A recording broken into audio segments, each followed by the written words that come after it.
Go. Hello and welcome back, beautiful people.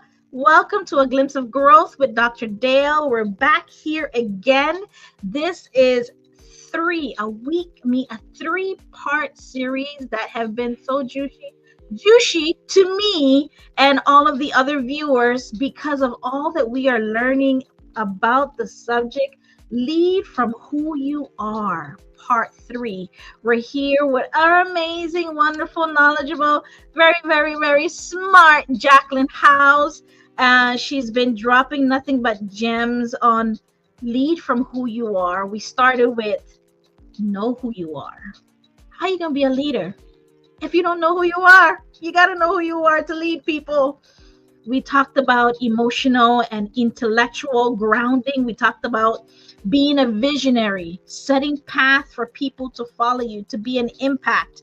We talked about exploring the idea of what it means to be a visionary leader. Oh my goodness. Jacqueline talked about the last session.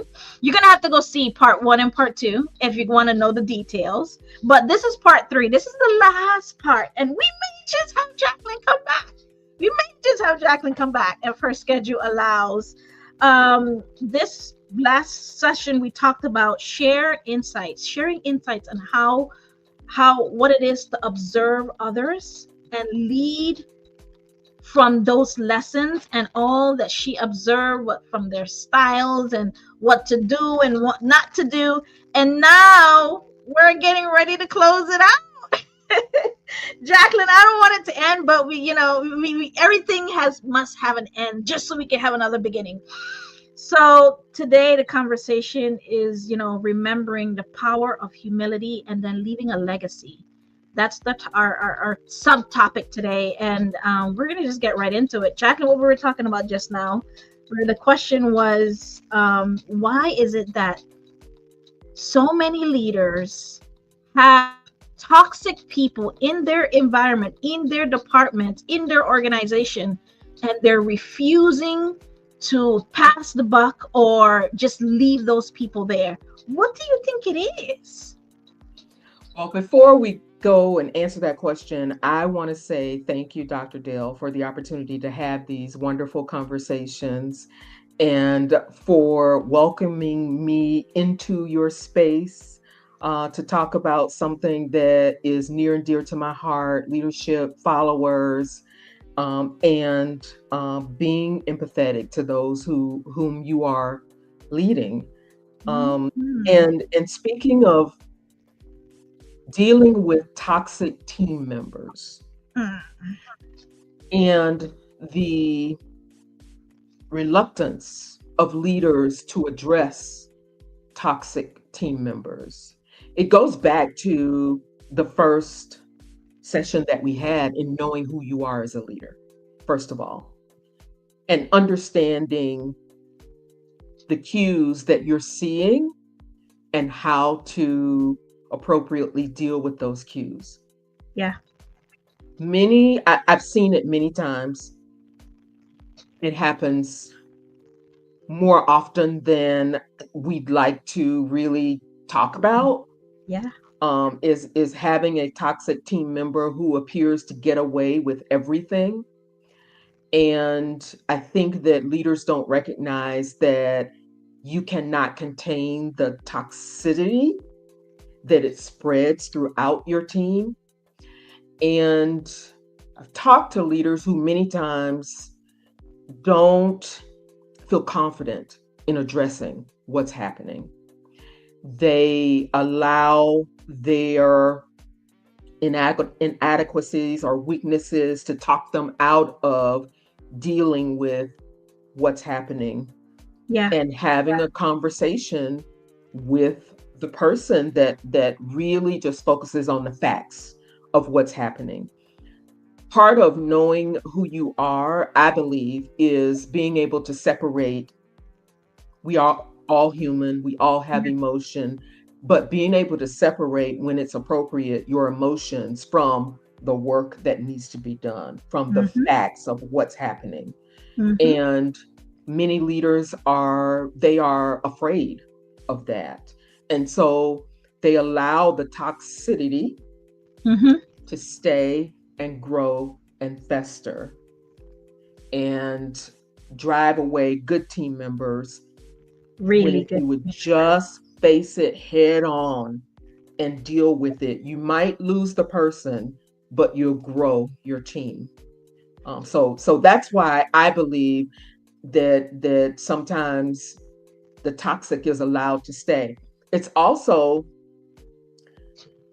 we are many parts. We are intellect, we are emotion, we are feelings, we have gut feelings.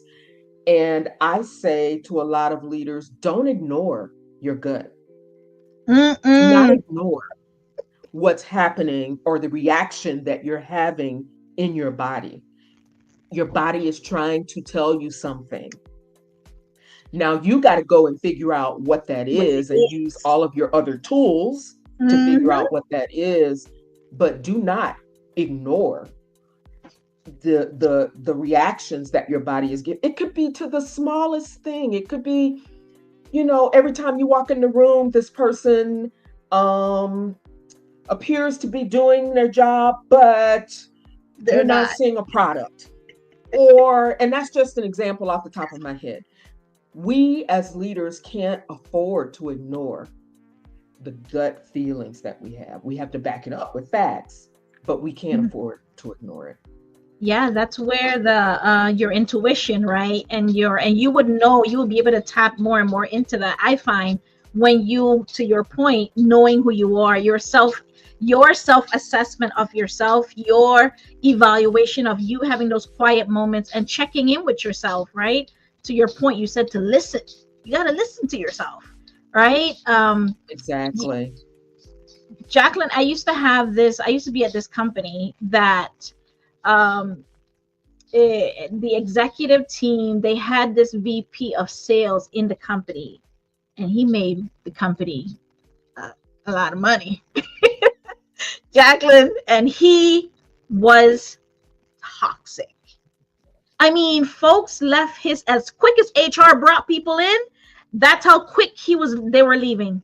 And it was one in, one out, two, one in, five out. I mean, it went on for years until when I came in and I kind of sat down and had a conversation with the boss, the CEO, and he said that he kind of started to show me. He's like, no, but he makes us a lot of money. Don't worry about it. Let's just get it ready. Ignore it. Yeah. At least as long as HR can bring somebody else in. I went on a whole journey of having to show him the numbers. I said, this is what he's bringing in, right? If he's making us money, and this is what is going out, and it wasn't adding up. And nobody has never like brought the numbers to him in that way, but he just compared what the guy was bringing in to all of the other salespeople, and he's like, oh, he's our most person that has a sale, but they never sat down and actually did the numbers, right? Because if you compare it to people that are leaving your organization, the onboarding process, the whole benefits, there's a whole process and system to that, right? But nobody never did that, and he was like flabbergasted when I he think saw those I numbers. think I think sometimes the status quo is also afraid of the unknown. They're afraid of what might happen if this person is no longer there, if the toxicity is no longer there. They are being sometimes held hostage by this toxic presence, and they're Mm-hmm. afraid to be on the other side. Yeah. In my experience, in over my career, it is scary, especially if you're the leader that needs to deal with it. Yeah. But I have never regretted dealing with the issue because I am the keeper of my team. I'm the keeper Mm-hmm. of my team. I am the person that is out front fighting for the well being of my team. Because if my team feels cared for, they will produce for me. And if there is somebody that just can't get along with team members, is always rocking the boat, is it's my job to figure out, okay, let's have a conversation. What's really happening here? Are there tools that we need to use to make this better? But sometimes there are no tools. They are. So the hard truth of it is Yep. perhaps you're not a good fit for this team. Ooh. And and it's okay, right? There's nothing wrong with And it's that. okay. It's okay because bless and release. You are now released to go on to your next experience. Wishing you much success. And we are now released to be the best team that we can be. I love that. Bless and release. Bless and release. I love that. So now going, talking about the leader, right? And this, which is what this whole conversation is about, leading from the follower perspective and leading from who we are. What specific behaviors, right, or qualities in a supervisor you think makes them feel supported and motivated for employees to stay? You mentioned some of them just now. Let's talk about that a little bit. I think, first of all, let's back up and really examine why people leave, right? We all know what the stats say. We all know that the stats say people are really leaving their boss. I agree, and in some instances, I disagree because if people have grown as much as they could possibly grow and there's no place else in the company for them to grow into, they Then might decide to leave, right. right? So there are those instances. Mm-hmm. However, as leaders, I think that we have so much power over how people stay or how people leave, Mm. right? People can leave because they didn't feel that they were supported or they didn't feel that their leader was looking out for their well being. Or people may leave because they have learned so much from their leader that they're now ready for the next opportunity. Yep. So when we talk about supporting people and why they might stay, I believe that people stay when they have a supervisor who listens, a supervisor who is supportive of the work that they do and Yep. making sure that they have the tools that they need, Mm-hmm. a supervisor who is human and Mm. and yes, we have to be about the business, but we are human beings. And when First. it's time to be vulnerable about who you are and those opportunities make themselves available, it really, in my experience, endears followers because they understand, oh, my boss is a human being just like me. Mm-hmm. And so when we give those inputs, so on my desk, I have a little coin bank, Yeah. and the coins in the bank represent all the inputs that I have given to the people on my team. Love it. So we all know we're human. We're going to make mistakes. We're Yeah. going to say something that's going to be misunderstood. Yep. We're Yep. going to have a bad day and maybe say something before we think about it because we're human. Yeah. Yeah. But because of all those inputs, those inputs could be the conversation about how was your weekend? How was your family? A happy birthday, happy anniversary, trainings. With my team, we do Strengths Finder and we sit and we talk about what our strengths are and how they complement each other. We do predictive index and we talk about, okay, how does that manifest when we're working with each other? Mm-hmm. And how does that help me understand you? And how does that help you understand me? Yeah. So that when we we're working closely. We know we're going to have some disagreements, right? I'm going to see Yep. things a little differently Yeah. than you. Yeah. You're going to see, but because we've gotten to know each other and how we work, and we have spent those moments talking about things other than work, you can withdraw one of those coins, right? Jacqueline must be having a not so good day because that's not usually how she Sure. communicates. Right. Right. So Right. so let me give her a pass on that. Yeah. And let's come back with this tomorrow. Sometimes I think that leaders and leadership is a journey. Mm-hmm. Where you start is not where you end. But I think that sometimes we feel that we have to always be like this pillar of strength. We always have to appear that we're strong and nothing phases us, or not show vulnerability. I have found that it's better when you do show vulnerability to your team, because then they really respond and know, oh, we're all human. We're all in the same boat. So let's get through this together. Yeah. Yeah. My goodness. I agree with that 100%. Leadership is a journey. And where you begin is definitely most of the times not where you end up, if It's not all. not where you end.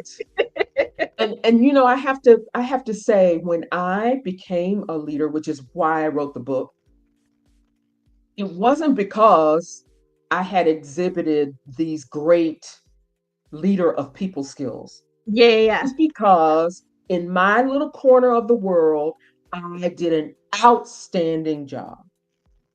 It had nothing to do with leading people, understanding how to lead people, understanding the different strategies of leading people. It was because I did an outstanding job at this one thing. Okay, let's say it's creating widgets. Yeah. So then I step into the leadership role and I am now leading coworkers. I'm Yeah. leading people who, yesterday we were colleagues. Yeah. Now I'm their leader. Yeah.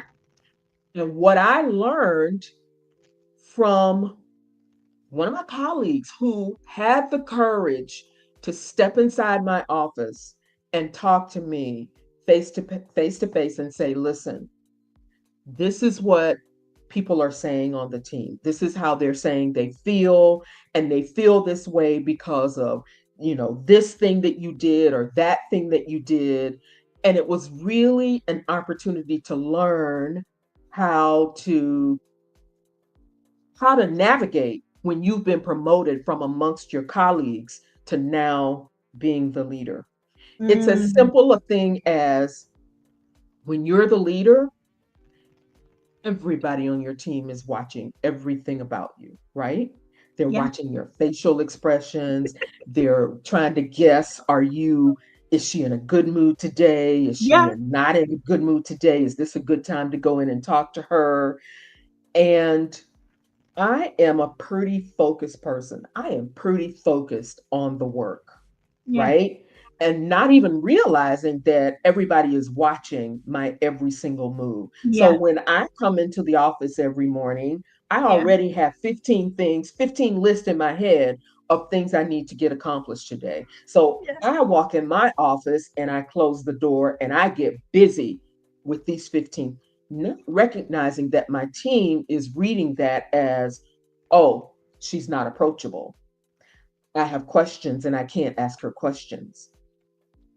So again, that's where I started. It's not where I am now. I do Mm-hmm. understand the power that a leader has, even when they're not speaking. Just body Mm. language, just facial expressions. Wow. 100%. Everything that you said, I experienced myself, and it's true. I mean, you are in your head with all that you have to do and all the checklists that you have, your task focus, that you didn't even acknowledge the fact that, oh man, I do have a team that may want to come in and ask me questions, or what, and they're reading, they're interpreting your body language and your expressions as, yeah, today's not the day. And then that seems like it's an everyday thing, right? But you are fine. You're good. You're just working.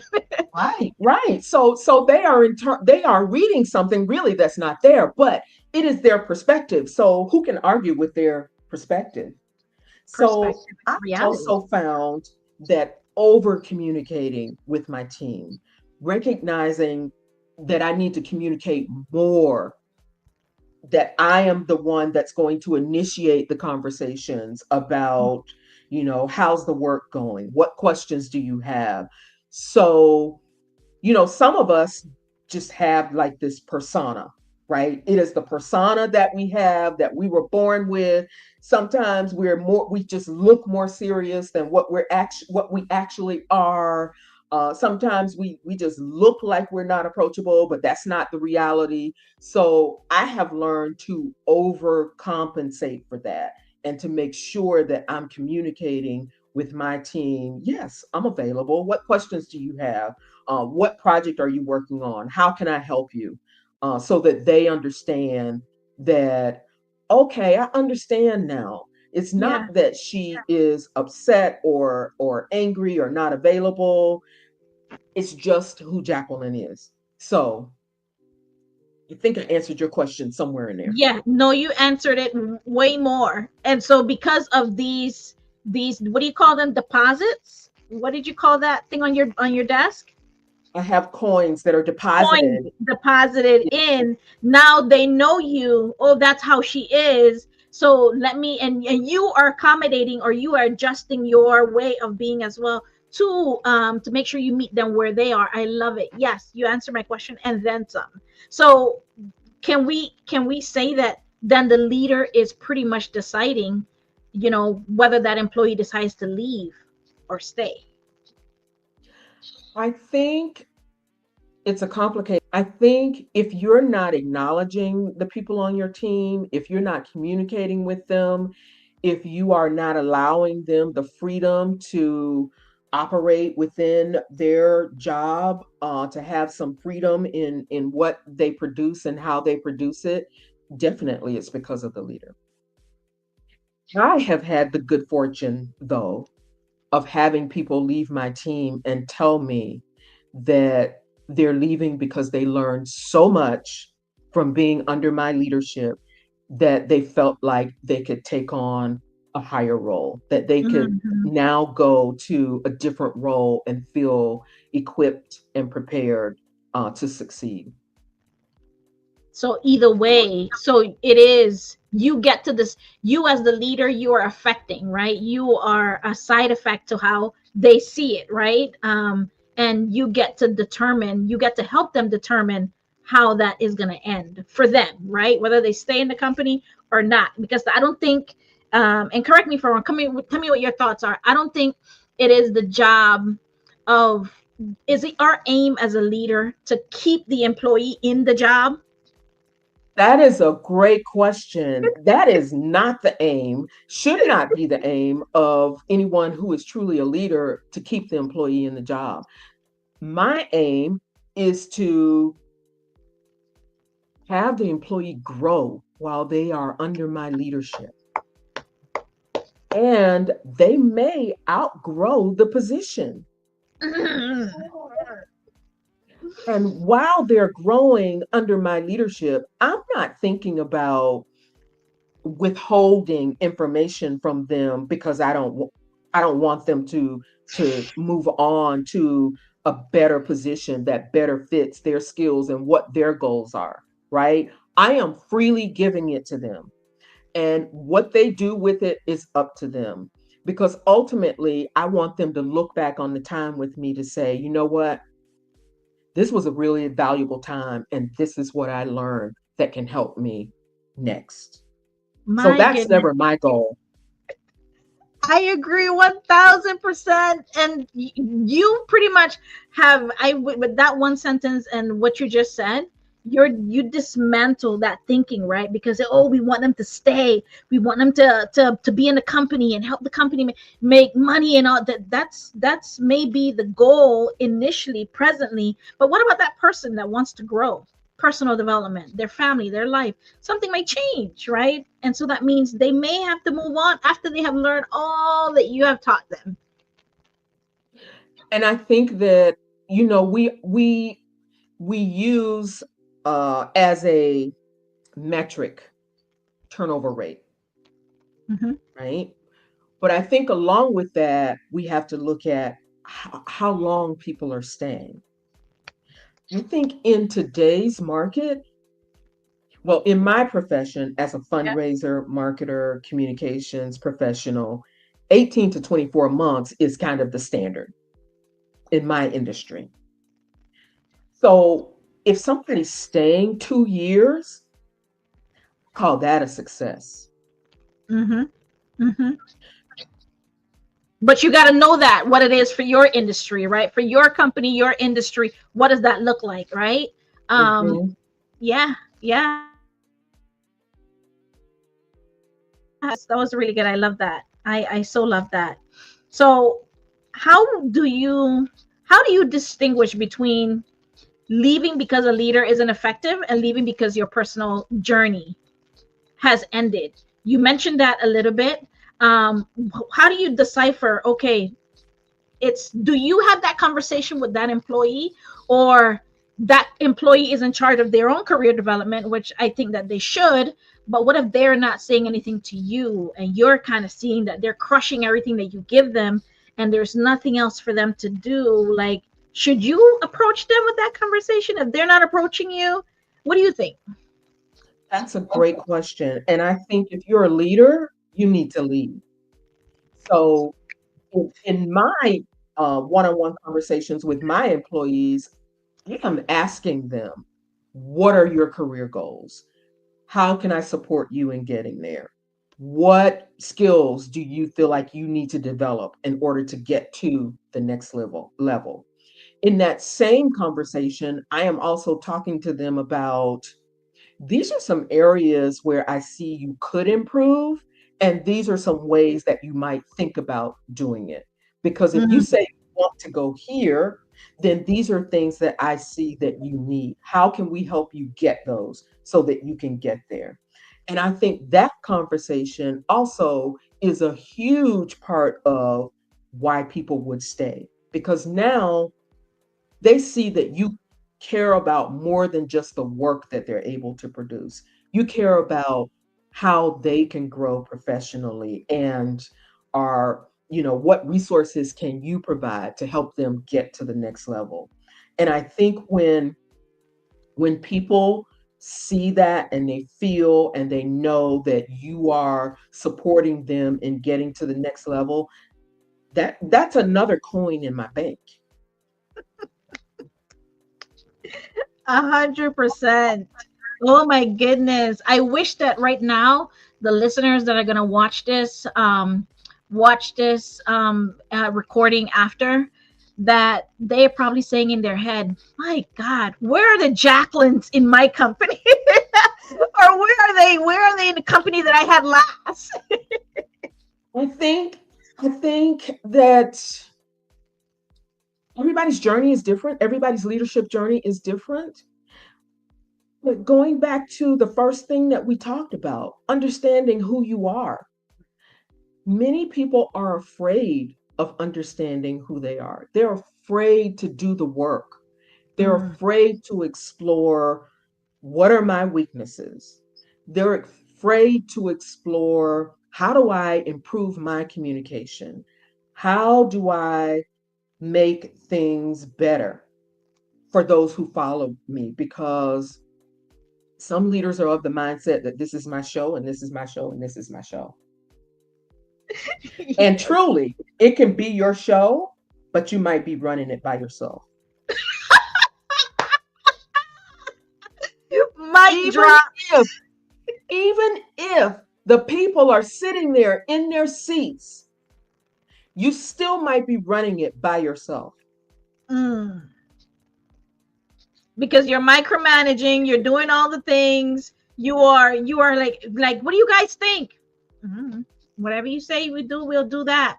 You ain't got no input. They ain't gonna say nothing. The creativity, the innovation, it's all you because you have not given them that space to grow.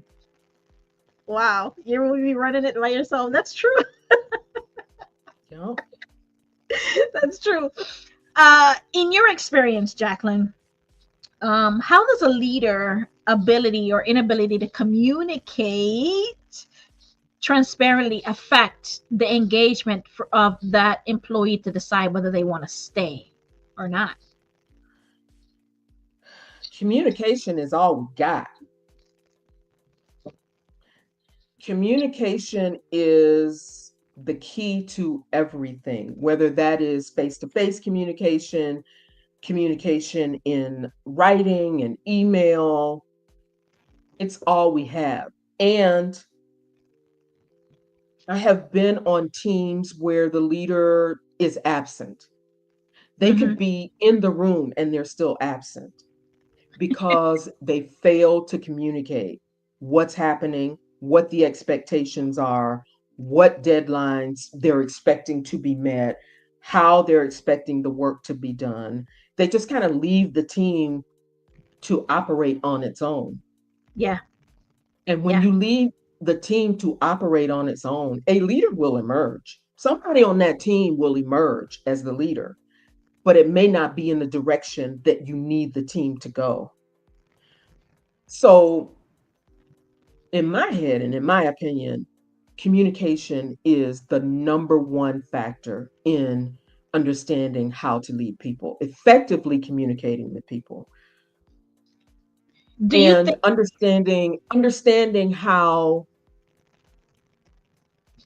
go ahead. our tone, our tone, our words, our expressions, our body language,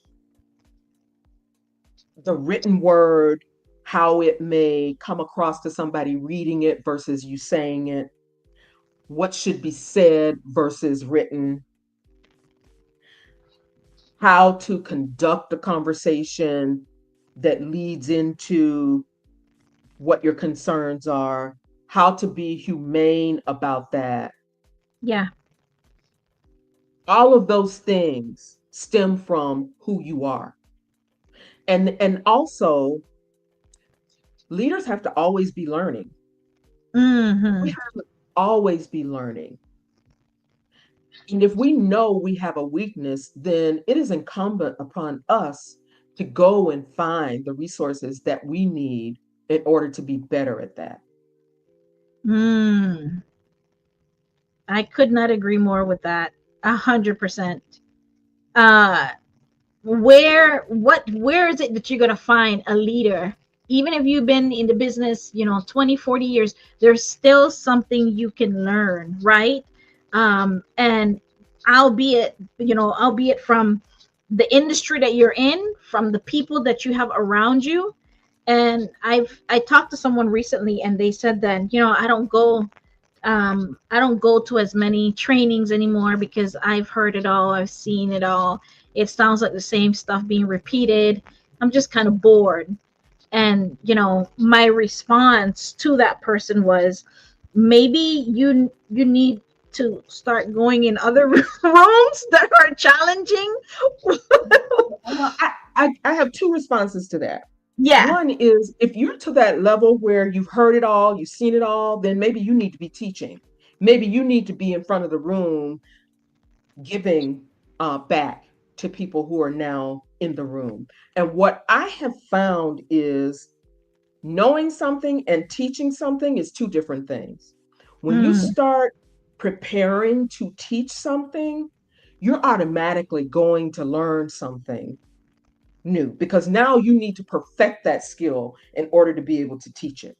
yeah, yeah. The second response I have to that, and this is in my book, House Rules for New Leaders and Managers, I have seen many leaders expect moral support from their followers. mm, That is highly inappropriate. mm, Highly mm. inappropriate. Your followers are not there for you, you are there for them. Say it again. As a leader, it is incumbent upon you to go out and find the resources to feed yourself so that you can be the leader that your followers need. And Mm, If you're in a company where that's not important, this little thing that we have called the internet, YouTube, podcasts, there are so many resources around. It just takes leaders having the hunger to go find it. Right. The curiosity. What did Les Brown say? You got to be hungry. You got to be You hungry got to for be that hungry. knowledge, for that understanding, for growth. Right.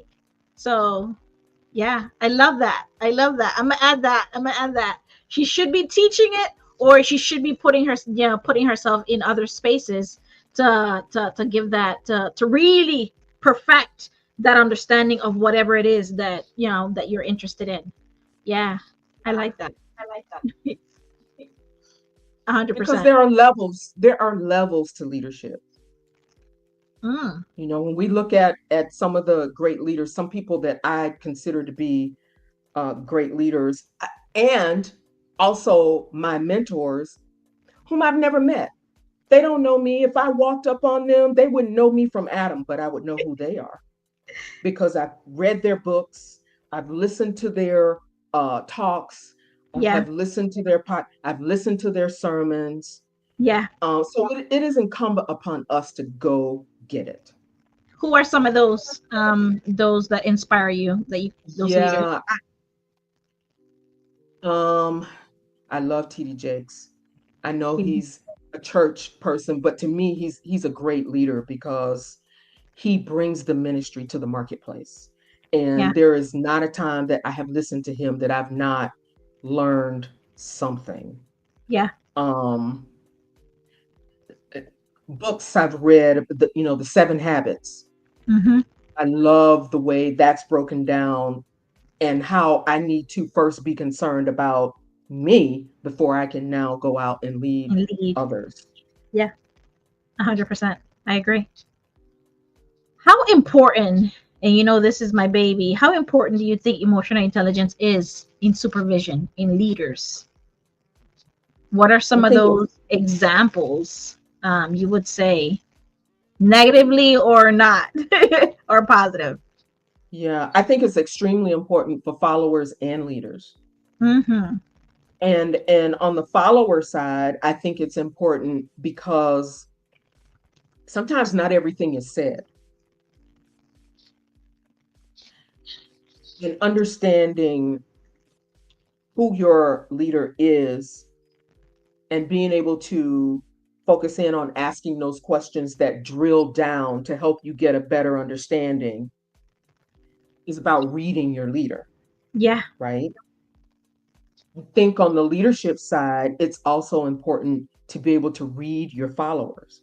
And when I say read your followers, we talked a little bit about it before, that gut feeling like, Mm-hmm. okay, something is off here. Something Mm-hmm. is not quite what it should be. And then having that relationship to then go and be able to drill down and talk to your follower to figure out what's happening.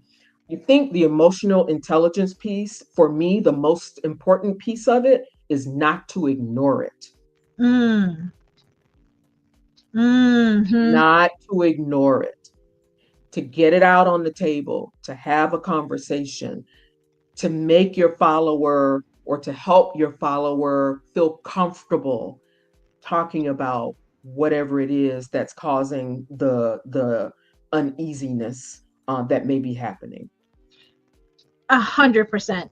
Because to your point, you said get it out. That's honesty. And EQ, emotional intelligence, breeds honesty, transparency, like the naked truth. This is what it is.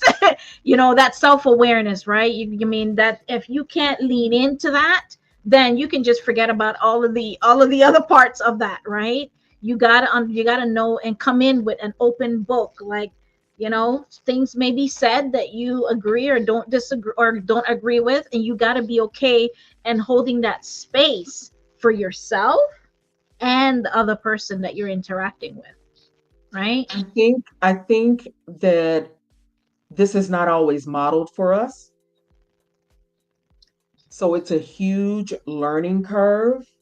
Mm-hmm. It is a huge point of vulnerability, Mm-hmm. and why it's so important to know who you Mm-hmm. I think more and more um, folks, I don't think in the past we realized how important it was to know your identity, your personality, like get to know yourself. Like that wasn't as a priority back in the day. But slowly, I think more and more people are trying to find what what makes me happy. This job, I've been here for 10 years. It doesn't make me happy anymore, whatever that is. And if it doesn't make you happy anymore, being able to ask yourself those hard questions, answering them, and then doing something about it. are, and then doing something about it. And when you were talking, I was thinking about the law of the lid. Hmm. And the law of the lid says that if you have a supervisor who's here in their ability, their intellect, their skills, their talent, Yeah, you can never be here. You can only go as high as the person that. who's leading you. Wow.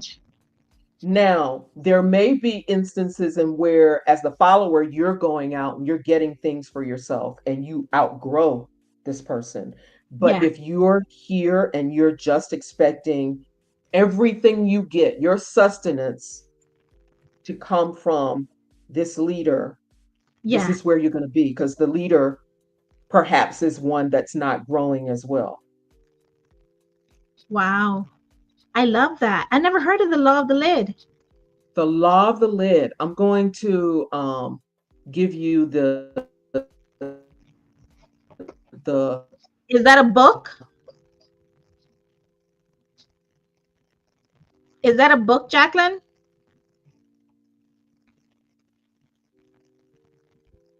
John Maxwell, Oh, John The Law of the Maxwell. Lid.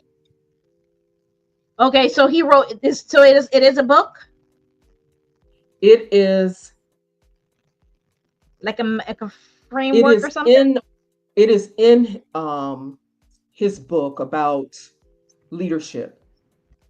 I Key love it. leadership lessons from John Maxwell. I love that. I love that. And the law says a person's leadership ability acts as a lid on their effectiveness.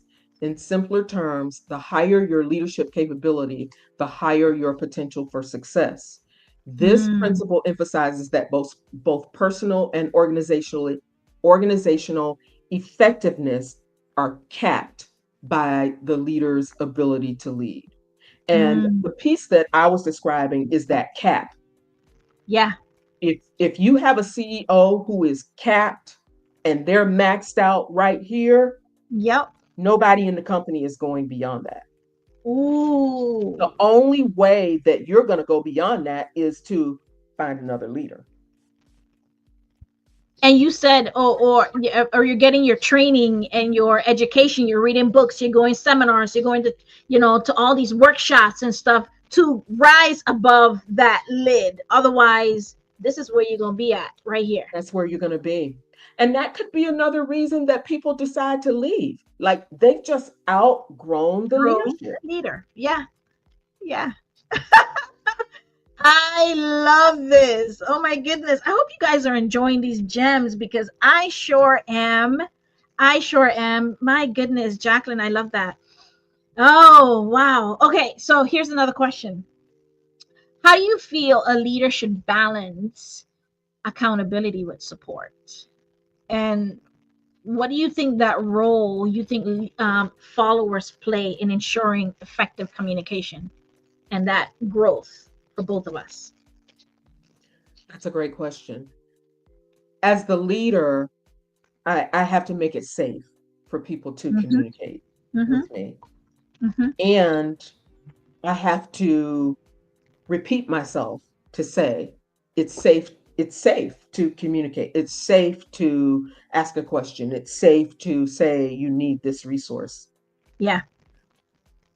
I think as a leader, it's my responsibility to help people understand what it is that they need to do, the parameters within which they need to do it, the product that needs to be produced, when it needs to be produced, what's the deadline.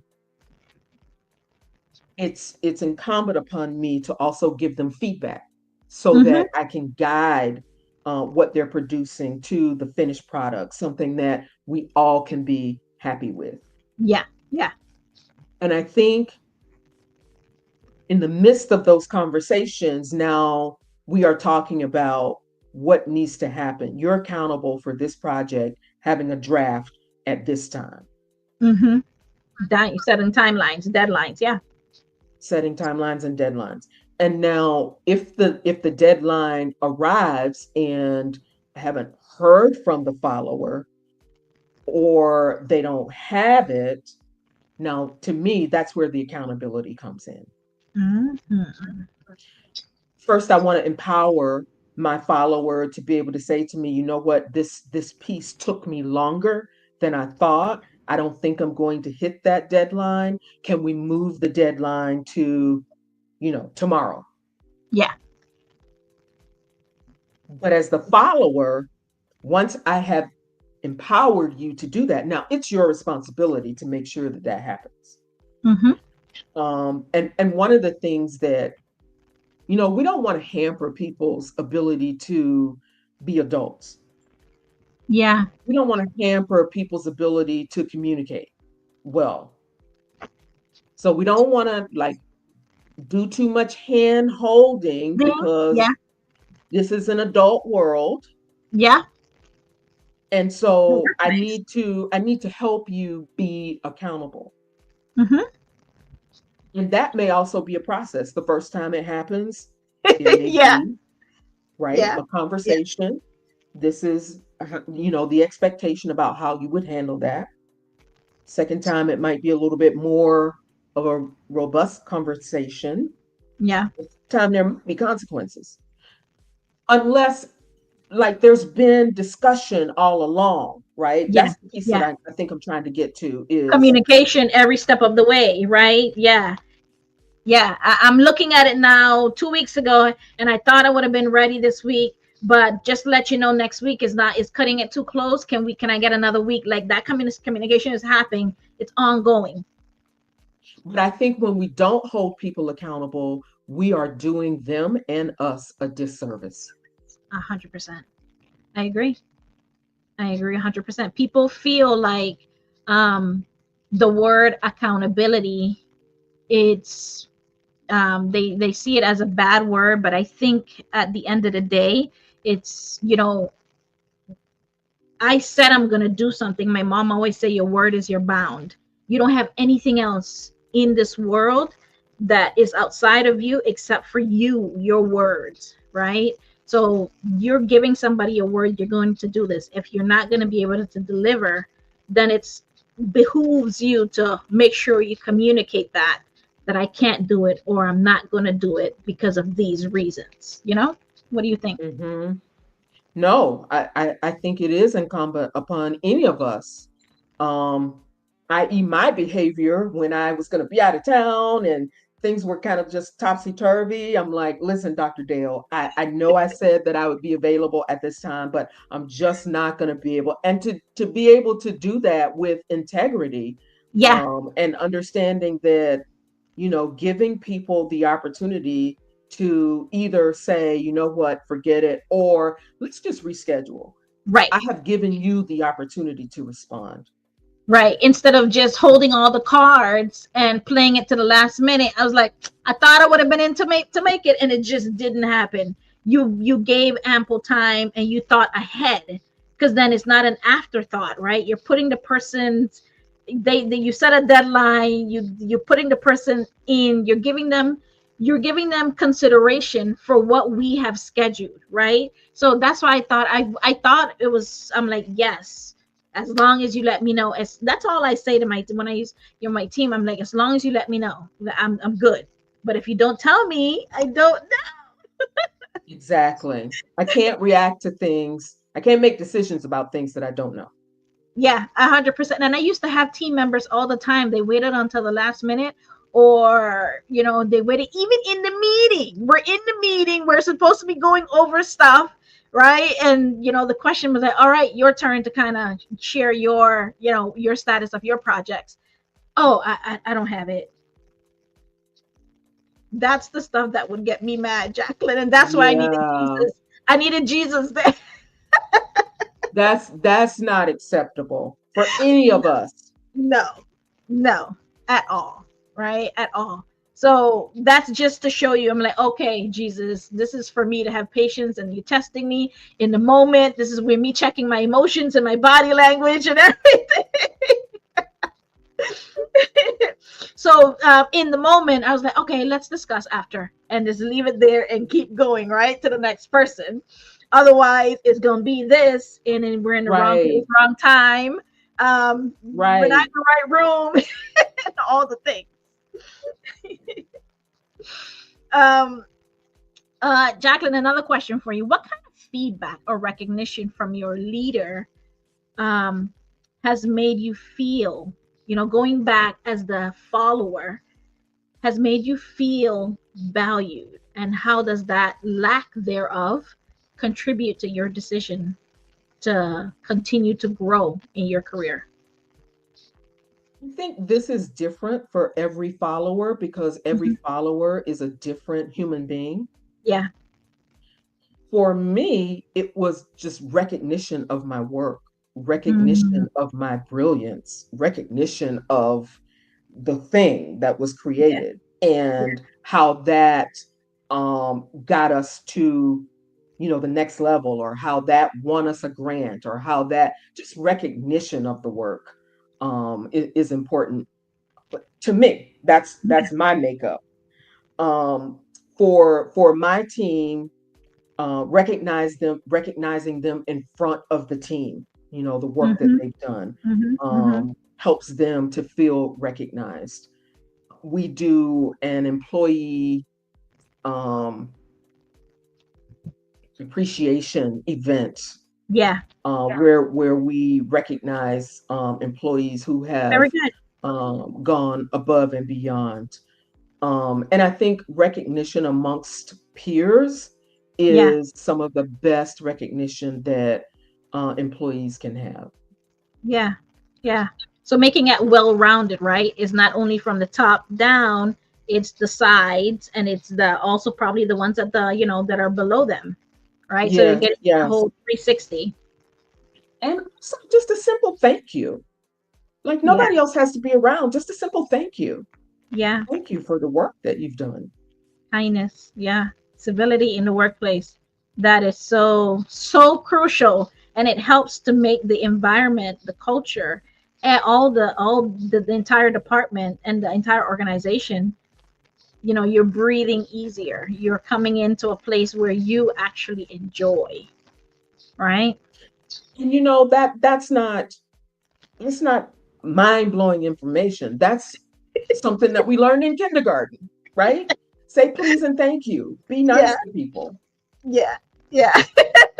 But today it seems to be like we've gone left, Jacqueline. We've gone left, and or right, whichever way you want to call it. We gone left, we gone right, and the disrespect and the lack of trust and calling names, and all the things is just, and it's great, and it makes the job so much harder. It makes what the task, what people dread going into work. And I find that, as I talk to leaders across these United States, that people dread going into work because of the people that they're working with, and the environment that, okay, this is the way the environment is, and this is what we do in here. This is what the practices are. So it's normal for me to diss you, or shrug this one off, or ignore. And it's just, it adds a lot more weight to the work that I enjoy doing. So it takes away from that good taste in my mouth. What do you think about that? And it is the leaders collectively responsibility to create the culture that we need for people to be productive. 100%. 100%. Now, now, The leader is the person that is Going back to our creating all this, that's a creating different the habit. story. 100%. People might want to take another look about, is this environment really for them? But I take it because of that first experience that I had where I had no idea that people were feeling the way they were feeling because I was just focused on the work. I wasn't intentionally creating the culture and the environment that I wanted there to be in on my team. I take pretty seriously putting time, effort, and resources into creating the culture that I want my followers to experience. Yeah, I love that. Yes.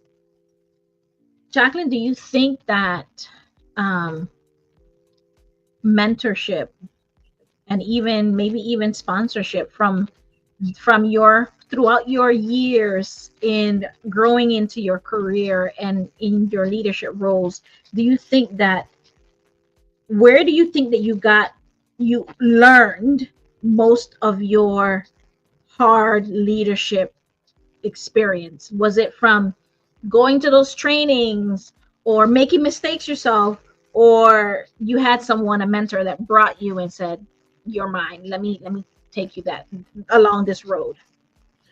I think it was a combination of those things, more so the first two than the last one. I have Experience. never really experienced someone who took me under their wing. But because I'm a learner, I am always looking for how I can learn more. Mm-hmm. And I have learned so much from the experiences that I've had from being under a not so good leader Mm-hmm. Mm-hmm. and comparing the different leaders that I've had throughout my career and taking some from this one and some from that one and not taking the things that made me dreadful to go into work, not being very mindful of not creating an atmosphere that has people experiencing a knot in their Nice. stomach on Sunday night because I got Yeah. to go into the office on Yeah. Monday.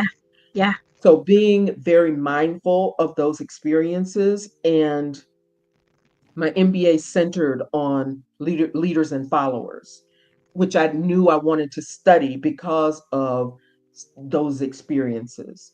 Yeah. So I would say it was mostly the first two, and not necessarily someone taking me under their wing.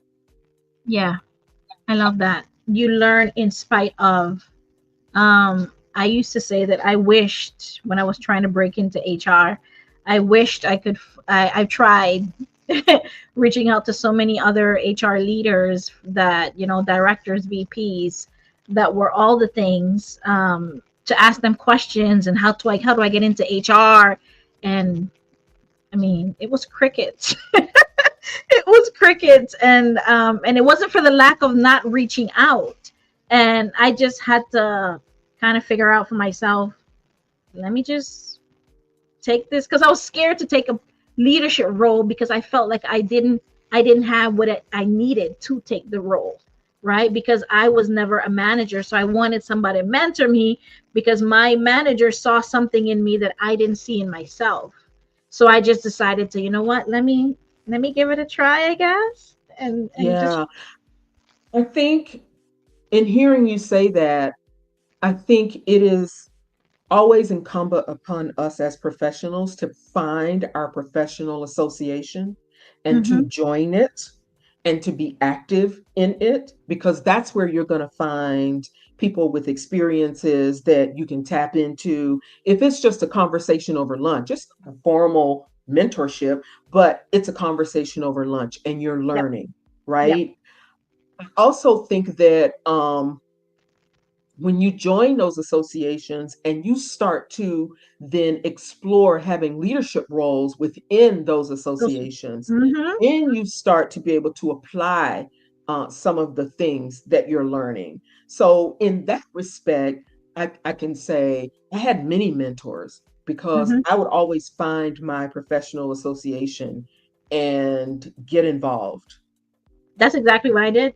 Yep, that's exactly putting yourself out there, right? You can't stay home and reach out and then nobody reaches back and you're like continue saying that same thing. You got to do something about it. If it's something that you're passionate about, you love, you're going to want to find a way, right? Not find an Mhm. excuse, you're going to find a way. Also think that you can do all of that, and then you have your first leadership role, Yeah. and you're still going to feel inadequate, 100%. I right? agree. Yeah. Because until you've done it, You you don't know. you don't know. Yeah. We can't be afraid to do it. We have to do it afraid. But I also think we do it afraid with the resources that we can find. So Yes. you join your professional association, you get involved, you speak up, you take some leadership roles, you get in that first leadership role. Now you have colleagues on the outside of your company Hmm. that you can pick up the phone and call and talk to. I'm dealing with this situation. Have you Yep. ever dealt with that? Right? Yep. I think that followers also on the follower side, for them to be mindful of people that they're asking to mentor them Mm. and the responsibility that comes with that for a leader who is already busy, Hmm. and to make it easy for them to support you. Yeah. That's really good. That's really good what you said. That's true. Because then they have a lot on their plate and I don't know, what they have going on, right? And then I'm reaching out, asking questions instead of asking those meeting for that. So submit the questions ahead of time. Maybe give them a heads up to let them see so they can just send you whatever response that you're looking for. And don't be afraid to meet them where they are. Yeah, I love that. I think so many times, you know, transparency and authenticity are so important, especially if you are approaching someone to mentor you. Yeah. So many times I've experienced people who, they want a quick hit. They want a quick, let me pick your brain. Quick, Yeah. like let me take advantage of all those years of experience, right? And that feels a little like I'm not sure I want to participate in. Yeah. So I do think the better way to go about it is to get involved in your professional community and see who clicks and who you can develop a relationship with. Relationship with first before asking a perfect stranger, because that's what they are, right? They're a stranger, that you're asking to give their time, right? And this is what I'm talking about. This is what I did not know, and you really don't know what you don't know, right? So 10, 15 years ago, this is I didn't know none of this stuff, so it was a trial by error, right? And I did have someone that eventually, that once I got into those spaces and those boards and those chapter meetings and stuff, I started talking to people, and then I find out, oh, this person is like this person is very busy, and you would have to meet that person in person to kind of have a conversation with them. And so I remember to give empathy, right? One, and then remember these people have lives as well, right? And you're asking Yeah. them to give their free time to a perfect stranger. And now, me myself, I have, I'm that leader, and now I'm saying, I'm not. I'm looking at anybody, the people that reach out in that way, unless I know them from the chapter, then I would like respond because I know them, right? I kind of have an idea who they are and I've met them. But other than that, I wouldn't reply. I get so many DMs. I'm sure you do as well on LinkedIn and other places. People want, can I just, 10, 15 minutes of your time? Time is time. Time is time that people are trying to fight for these days. Exactly. The relationship piece is the important. Part. Everything starts with a relationship.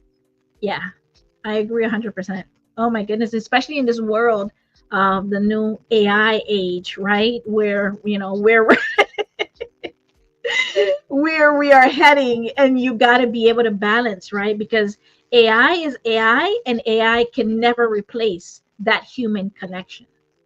Never, ever, never, ever. So it can Amen. assist. It can assist in certain things, but it cannot. It cannot replace me understanding where you're coming from. AI can't condolences and griefs, and it can't understand. Can't comprehend that. It can give you to spit the right words, but apart from that, it cannot understand. So, coming down to our last question here, Jacqueline, and I so thank you for this conversation. Me myself, I have learned, I have grown a couple of inches in this conversation for sure. Yay. Yeah. In what ways do you believe that effective leadership can transform a workplace? And what should leaders do to create that environment to make that follower feel seen, valued, and um, appreciated? I think effective leadership can transform workplaces, but it can also transform the world.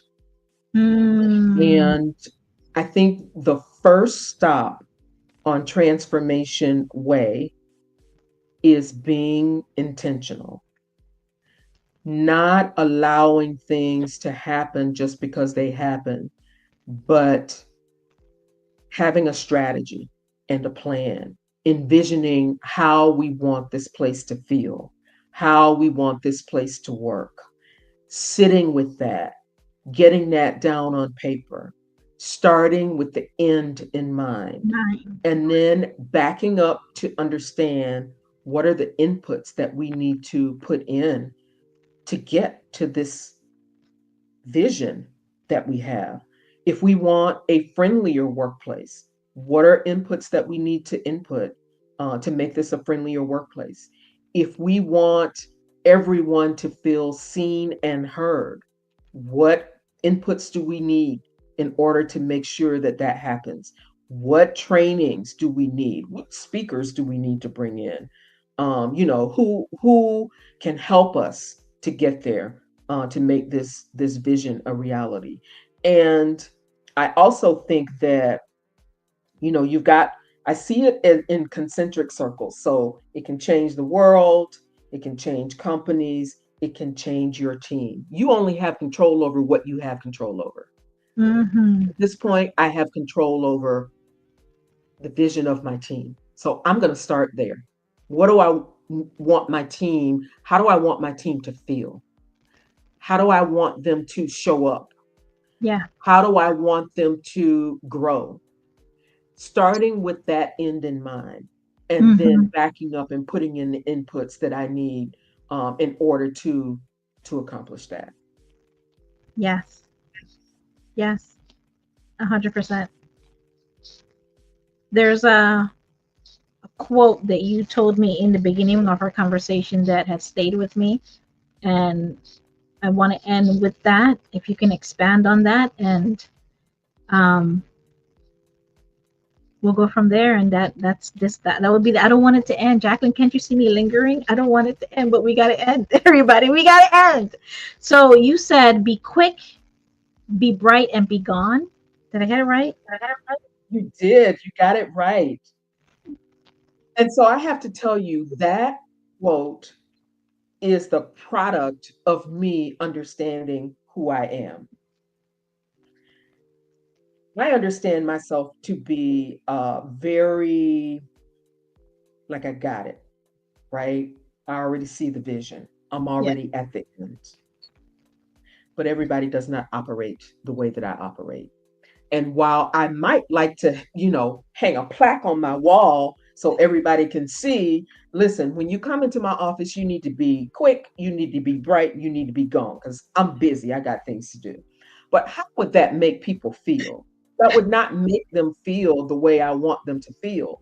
So Yeah. because I know myself, I overcompensate so that I can get people to the place where I know they feel included, they feel valued, and they feel like they're an important part of this team. And that's because you're acknowledging you, but then because you know that this is who you are, you arrange or change or accommodate people where they are to meet them where they are. Whether this, because this may not apply to them, this may apply to some of them, but not all of them. So you still meet them where you are. So you are essentially bringing them to, this is me, and then this is what I can do to meet you halfway, and then you do your part as well, right? And meet me halfway. And you know what? Some of it, it's not even meeting them halfway sometimes. Depending on where they start, it's going all the way All the way. over to their side to bring them along, Yeah, right? yeah, Because I have vested interest in this thing working. yeah. Have vested, you might not be vested yet, but I'm going to get you there. So, where depending on where you are, but this is the thing that I love about leadership. It is the ultimate strategy game. It is the ultimate strategist's dream to understand who you are and then be able to accommodate people to help us get to the goal. Yeah, yeah. It's chess. Not checkers. It's chess, not checkers. Oh my goodness. And that's it, folks. I mean, that was Jacqueline House. We've had her for three sessions. Lead from who you are. You heard it here at A Glimpse of Growth with Dr. Dale. We'll see you guys next week.